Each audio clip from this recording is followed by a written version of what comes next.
You're welcome to Business Highlights on Trust TV, where I take you on a walk through some of the business and economic developments for the week. My name is Chamun Dabeng, and I'll be your host. We're opening the floor with the bull and the bear on the market. Nigeria's stock investors lost about 58 billion naira in the trading week ended Friday, April 1st. The review trading week recorded 3 days of loss sessions against 2 days of gains. The market opened April on a negative note of minus 0.26%. The equities market capitalization, which opened this week at 25.311 trillion naira, decreased to 25.253 trillion naira on Friday, April 1st. Now, the equities market's benchmark performance indicator, Nigerian Exchange Limited (NGX) All-Share Index (ASI), also decreased week on week from a week open high of 46,964.23 basis points to 46,842.86 basis points as of Friday, April 1st. Now, the record dip pushed markets' positive return year to date to a new low of 9.66%. So in summation, the market closed Friday with an ASI of 46,842.86 basis points, a total of 4,586 deals exchanged hands with a volume of 257.327 million valued at 2.863 trillion naira and an equity cap of 25.253 trillion naira. Now, before we go, here are the top gainers for Friday. NACO closed at 3 naira 90 kobo, gaining 10%. Multiverse closed at 0 naira 21 kobo and was up by 9.52%. And finally, Mayor closed the day at 0 naira 66 kobo and was up by 9.09%. And for the top 3 losers, Red Star X closed at 3 naira, losing 10%. Total closed at 264 naira 90 kobo, losing 9.97%. And finally, Corn Oil closed at 24 naira 70 kobo, down by 9.92%. Now, that's all for the market. After the break, I will be joined on Top Stories and Story of the Week by public affairs analyst Agaba Wilson. Agaba, pardon me. Well, yes, once again, we are going to be meshing both segments together because both topics are interrelated. Now, today we're going to take a look at ease of doing business, which is not only affected by the energy crisis that the country is facing, but also insecurity. So don't go anywhere.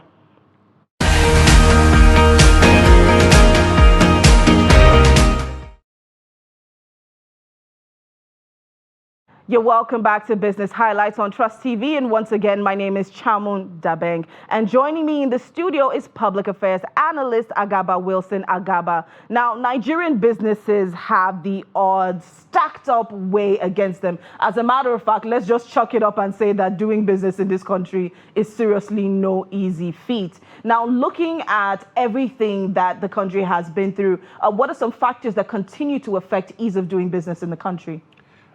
You see, the ease of doing business in this country or anywhere in the world is affected by a lot of things, including infrastructure, including human resources, including laws of the country, how easy it is for you to access finance, how easy for you to handle obligations such as tax payment and all of those things. They are all how easy it is for you to acquire a property, get it registered, legal cases. All these things are in the pot of ease of doing business. Especially according to the ease of doing business indicators that have been that were being used by the World Bank until 2020 when it was discontinued. There are other indices that you must look at. For us, we're looking at security, we're looking at public transport infrastructure, we're looking at energy, we're looking at the public service itself. We're looking at a lot of things that are not working in the favor of small businesses. We have a lot of factors within the country that are rather killing small businesses instead of helping them to grow. So the factors are much, and they are all choking businesses. And I can tell you that even as we're speaking now, a small business is packing up today.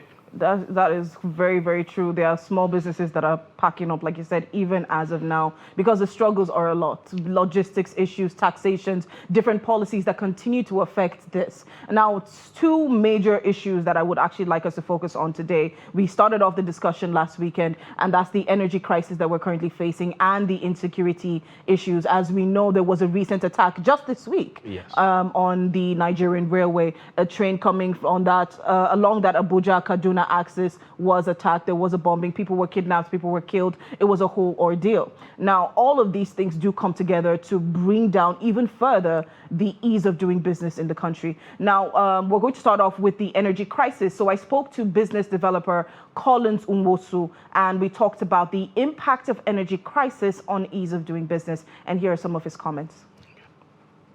Thank you. I think that's a valid question, and that's a question we would keep asking in centuries to come. The reason I say that is because I look at it from two perspectives: problems and opportunities. Nigeria has a lot of problems, which presents a lot of opportunities to be solved. For instance, communication was an issue. And until we solved the Nitel problem, we didn't have all the telecoms that are here, making millions and millions of naira, or dollars as it were, and creating ecosystems that enable people to function. The same thing with the internet. I remember the days where people would have to go to the cyber cafe and sleep overnight if you wanted to get good internet. But today you have very high internet penetration in Nigeria. You know, one of the highest in Africa, actually, if you go by statistics from the Nigerian Bureau for Statistics, right? And other institutions that monitor these kinds of stuff. So our energy issue is one that I think is an opportunity once again. With what is happening in Russia and Ukraine, what's happening in Europe, already it shows that there's an energy crisis, because Russia is a huge energy producer, exporter, net exporter of gas. So countries in Europe are saying, hey, you know what, because we depend on these people so much, we have to find an alternative in case something happens. We have to protect ourselves from shocks. So Germany is saying in the next 3 to 5 years, we should be self-sufficient. What does that do to us as oil-producing nation? Means that the demand for what we have from certain quarters may reduce. Even worse still, the value of what we are exporting in terms of oil and gas, you know, petrochemicals, becomes somewhat shaky. So if we were to think inwards and say, okay, can we utilize what we have inwards? So Dangote refinery, beautiful, it's huge. Can we incorporate other refineries? Can we bring in other success stories? Can we even turn our mega stations into refineries and power stations and truck our crude to those places and refine them and begin to turn regional hubs into places for energy production? But the surge in energy means there's likelihood to reduce energy costs in the country. I agree that they did not follow a process, but I also think of it and say that we do not have a process to incorporate in our culture it's such small enterprises. So it is important that we have a twist on how our approach to it. Can we look at them and say, these guys have succeeded where major enterprises have failed? Can we create something out of that? It's an opportunity. You know, again, as I said, problems and opportunities. So that's a problem. We have these guys illegally refining. How are they able to do it? How is it that they're able to produce gas oil that meets DPR specifications with next to nothing, a thermometer and a drum, right? So can we create a system and regulate that system and say, look, you know what? Let's invest in that technology, just as we've invested to take 20% of Dangote's refinery. Can we invest in that technology and take those guys off the street and make it legal and say, okay, yes, we're going to do this, but if you have to, this is what's going to happen. All right, so it was very interesting listening to his own perspective and him talking about how the energy crisis that we're currently in actually provides a platform or opportunity for people to actually, you know, utilize this and take advantage of it to start up their own businesses and start up something that they can actually use to make money. But considering all the issues that we're facing, how possible or how easy would that even be for somebody who has the idea, somebody who has the solution? Like, we've seen people who've come up with amazing ideas when it comes to tech and science, to the point where they've actually been, I call it stolen. They've been stolen by other countries as far as I'm concerned. But yes, they were actually given those same opportunities in another nation to display their own skills. But we don't really have that platform here. You see, there's something that developed nations know and take advantage of that we know and blatantly refuse to take advantage of. You see, when you build people, you are building the nation. When you give people the opportunity to excel in their ideas, for their ideas to come to fruition, you are building the nation. But you see, the problem is that we live in a country where everything is writ with corruption. And we only think in terms of me, myself, and I alone. So everything is about what can I get from it. What we fail to understand is that as it is about you today, and you think because you get something from it, you are okay, tomorrow the problem is going to continue to multiply. And a time will come when it will begin to affect us all. Now, take example from the Kaduna axis. It started from the road. All the big men went to the rail, and they were also using the air. Now the bandit is on the rail, and they are in the airport. Is it not coming to all of us? So a time will come, if you don't fix these things, if we don't start thinking in terms of we are going to have a society where it's going to be a dog-eat-dog society. Yeah. It's going to be the survival of the fittest. Now we need to focus on corruption and fix corruption. If we fix corruption, but most of these things will start taking shape. Isn't what we're facing already a survival of the fittest kind of thing? Because a lot of the corruption that we're facing today comes from the fact that many people are actually poor. Yes, but why are people poor? Have we asked that question? Because over the time, nobody has thought in terms of us. And that is why we are having an energy crisis today. And that is why nobody sees it as a serious existential problem. That is why nobody sees it as something that is connected with the insecurity we have today. That is why nobody sees it as something connected with unemployment. That is why nobody sees it as something connected with the standard of living. Because we don't think that it should be we. God was not unwise when he thought that human beings should multiply and we give birth. It means we are better together when it is us. If not, he would have created one person on each planet. I mean, there are billions of them according to space people who study space. There are billions of them, so each man can be to his own planet. And then we'll live like that. But what we need to do is to start thinking us. What can I do to help 2-3 people? If we focus like he was saying, if we look at the opportunity in this problem and think in terms of opportunity, we'll be able to convert problems to solutions. Look at Abuja today. What is the public transportation system?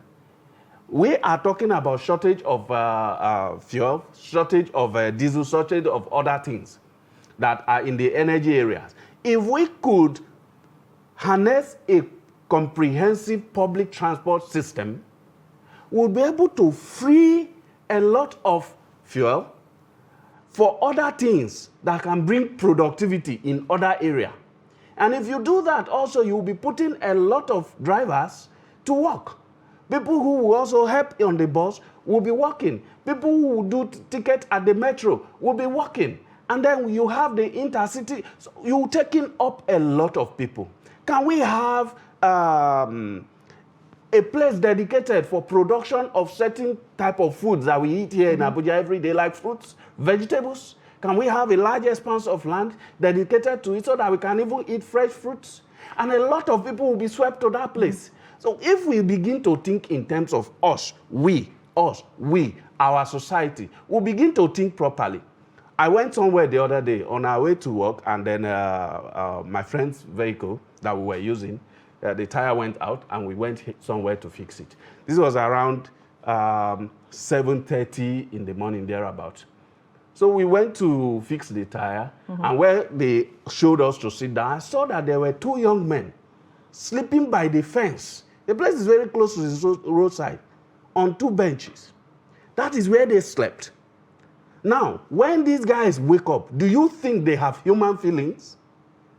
They are being bred in a situation that looks like that of a wild animal. So they are going to behave like wild animal. All right, so I don't want us to actually miss out on this. We only have a few minutes left to go. But yes, let's take a look at this report put together by Fatima Salaladan, and she is talking about the recent attack and talking to people who are trying to come in from Kaduna into Abuja. So far, since the Nigerian Railway Corporation shut down, a lot of people have now ran to the roads as an alternative means now rather than taking the trains. All right, let's take a look at that. Train services and other business activities at the Rigasa railway station were brought to a standstill. Commercial vehicle operators are now in business. Before we normally load like 30, 25, but now we have increment of 40, 45. Well, we ply the road every day. We only hold on to God. And as we hold on to God, He is always saving us through. And it's something that we have determined to do, because that is where we eat, and we feed our family. Our friends are also benefit from it. I rode to follow the train, but unfortunately what happened, the incident that happened, make us change the route to follow road now. Everywhere you are, even the train, man, there's no rest of mind. Even the train, there's no rest of mind. You see what happened? A lot the train. I mean, based on the statement of the last passenger that spoke, he said even on the train, there's no rest of mind. So they're on the road and there's an issue. You're on the plane and then there's an issue. How often do Nigerians even really feel safe within their own country? Now, we talk about insecurity and the impact on the economy. I feel like there's some people who don't really understand how the two of them go together. Now, how much have we lost to insecurity? Okay. I'll put it in a very simple way for you to understand. Think about this.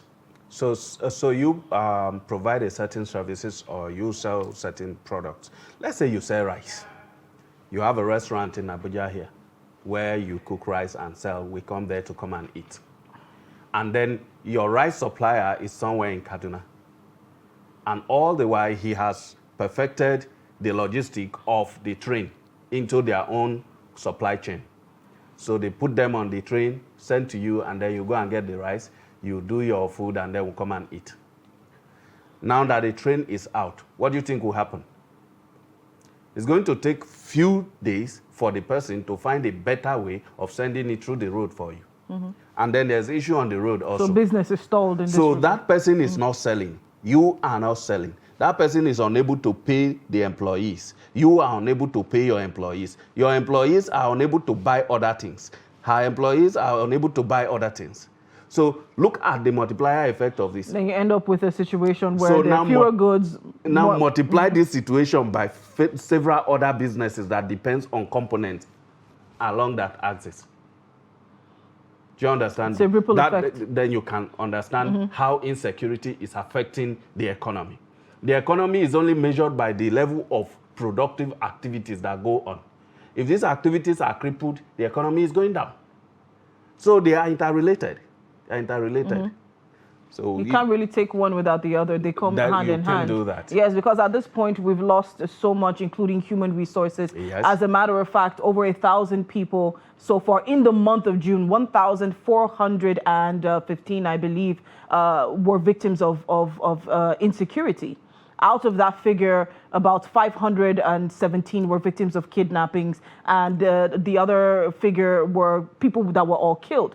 So this is human resources now that we're actually losing. Exactly. So back to back, if this insecurity issue is not handled, we continue to lose even more. I was talking to Jibrin Ndache the other day, and he made a statement. He said one of the biggest problems that we have is a lack of imagination. We don't really tend to imagine certain things before we implement certain, developments into our country. Now, for example, the railway that was, moving, in other countries, you don't see trains moving blindly. Mm-hmm. It doesn't happen. But our train was moving blindly.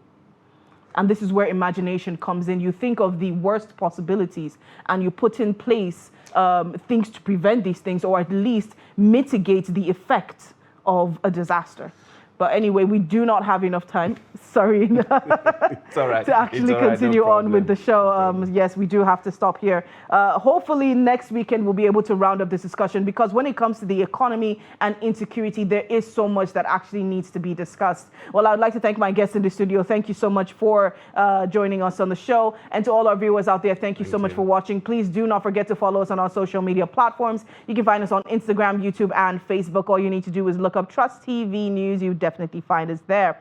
Well, once again, my name is Chamun Dabeng. Please do come back next weekend. Let's do this again.